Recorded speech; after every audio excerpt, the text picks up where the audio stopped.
Well, g'day curd nerds. Today we're going to be making Piora.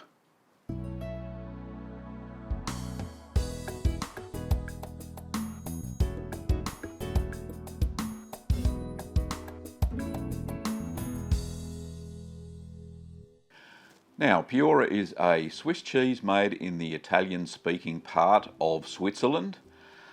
It is an alpine cheese that is firmly pressed, and at the moment, this one is 2 weeks old.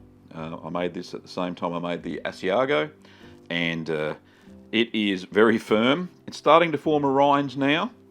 Now, this cheese can be matured for up to 3 to 6 months, and I'll show you that at the end of the video. But anyway, let's get on with the cheese. So this is how to pronounce the cheese in Italian.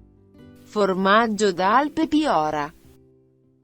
And the ingredients for this cheese is 8 litres of full cream milk, 1/4 teaspoon of thermophilic culture, 1/64 of a teaspoon of propionic shamani, a 1/2 teaspoon of calcium chloride, 1/2 teaspoon of liquid rennet, and some saturated brine solution at 18% saturation.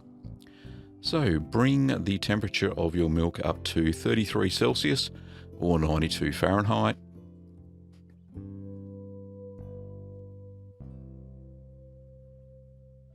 And then we're going to remove that from the heat.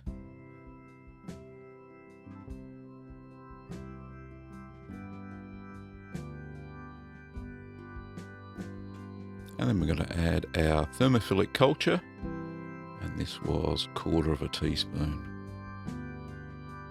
Now I didn't quite get because my little container was nearly empty, so I didn't get quite a 1/4 teaspoon there. So just sprinkle that over the top, so I had to go back for a little bit more. There we go. And there we go, that's the smallest spoon I have. 1/64, which is a drop, for those who want to be in the know. And just sprinkle out the propionic shamani. Give it a little bit of a stir in the milk. Now there was a lot of thick cream in this milk that I had. Now just give this a rest for 5 minutes to rehydrate, and then we're going to give that a stir. Just stir that in.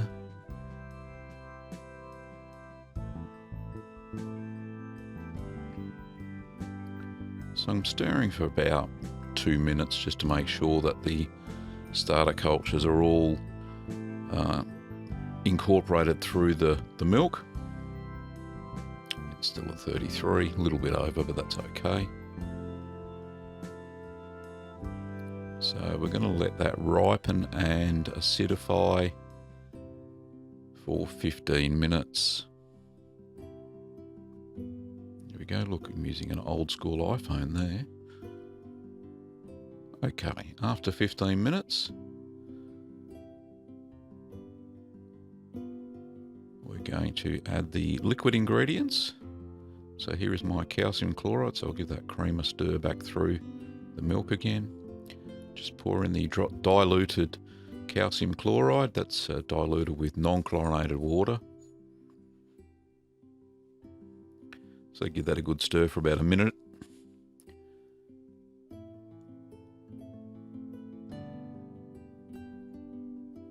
And then the next ingredient is the rennet.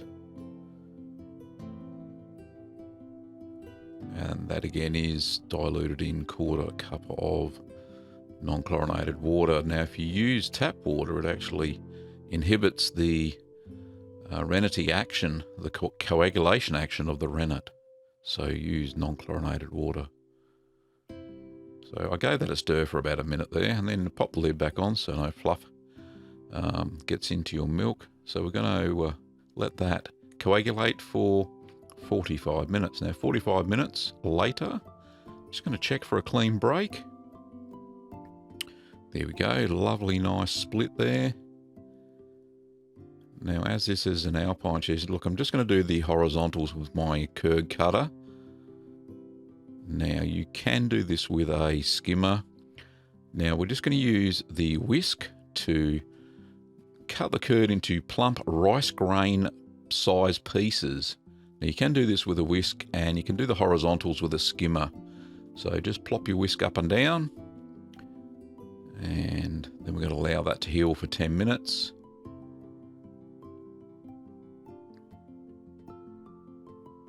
Now during this initial stirring, if you do have any big bits, then use your spoon just to cut them down to size, or your whisk to make them a bit smaller. You can see there's some larger bits there. I didn't put it in the video, but I did use the whisk again later to make them a bit smaller. So that's after 10 minutes of stirring. I managed to get them down a bit smaller, and they do look like plump rice grain size. Now we're going to let that rest for 5 minutes. So this is a bit of an on again, off again sort of cheese. So 5 minutes later, we're going to stir it for 10 minutes. So this is all at the target temperature of 33 Celsius. So it did mat a little bit on the bottom, so we've stirred that. Now, after the 10 minutes, we're going to increase the temperature to 49 Celsius or 120 Fahrenheit over the course of 40 minutes. So we do it slowly. Yes, not too quickly. So there we are. Through the magic of video, we're up to 49 Celsius or 120 Fahrenheit. Using my magical thermi pen there. Now the grains, the curd size is very small now. Now let's remove that from the heat so it doesn't get any hotter. And we're going to continue to stir that for another 30 minutes at the same temperature.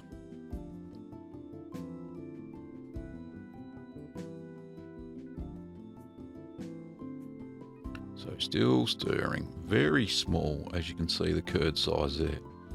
So just going to give that a bit of a check. Now you can give it a squeeze, and if it sticks together but breaks apart when you press your thumb into it, then your curds are fine. They will press together with no issues whatsoever. So we'll take them over to the draining area. Now I'm using a large mould and probably shouldn't have. Should have used one a little bit smaller. Now it's lined with cheesecloth, so I'll just pour the whey through, and you can see the curd side is so small for this cheese. Alpine cheeses do have a really small curd size. So I've got that all in there.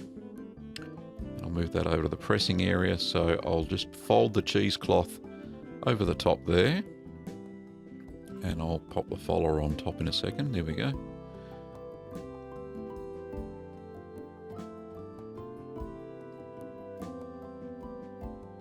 Now we're going to put that into the press. So this is my trusty press. Got my 50-pound compression spring there. So when that's fully closed, that gives me 50 pounds of pressure. And when it's half closed, it gives me about 25 pounds. So I've closed this halfway, so it's about 22 pounds, I suppose, 11 kilos.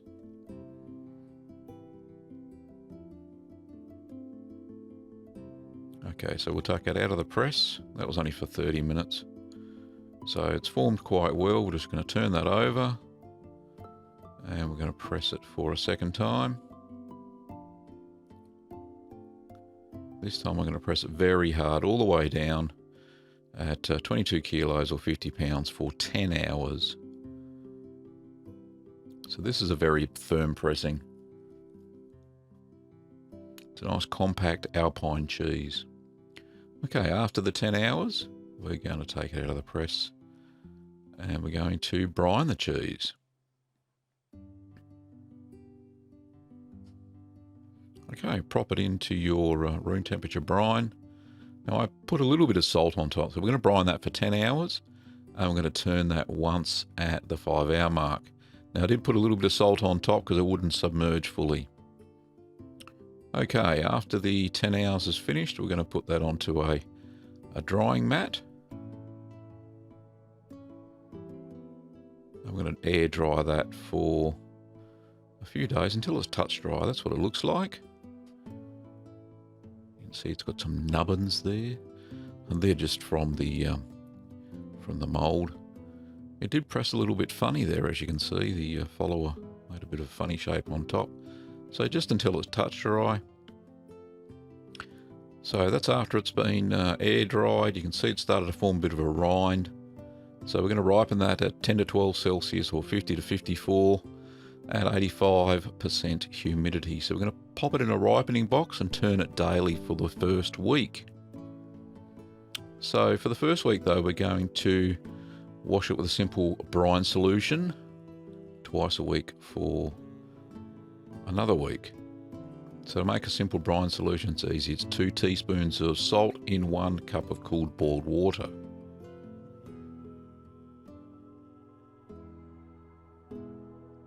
And there we are, just a simple wash. So wash it for the first 2 weeks and then we stop. And I'll show you in a second what we do next.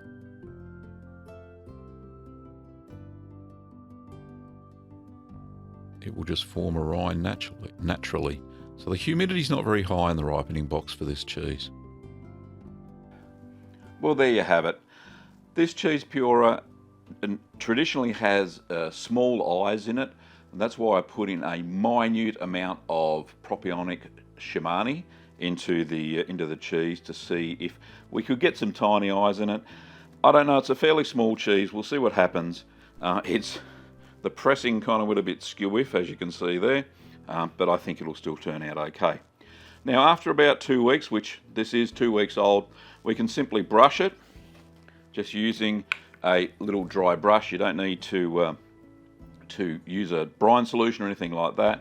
You simply brush the cheese and you scrape off any of the mould that builds up. Now, it will get a mould coating, that's fine, as it ages for up to between 3 and 6 months. Anyway, so that's how you mature it. Now, if you want to see another alpine cheese like this, a good example is Gruyere, and you can check that video out over here. And don't forget that you can buy all the cheese making supplies and equipment from our shop, littlegreenworkshops.com.au, just by clicking through here. Thanks for watching, Curd Nerds, and we'll see you next time.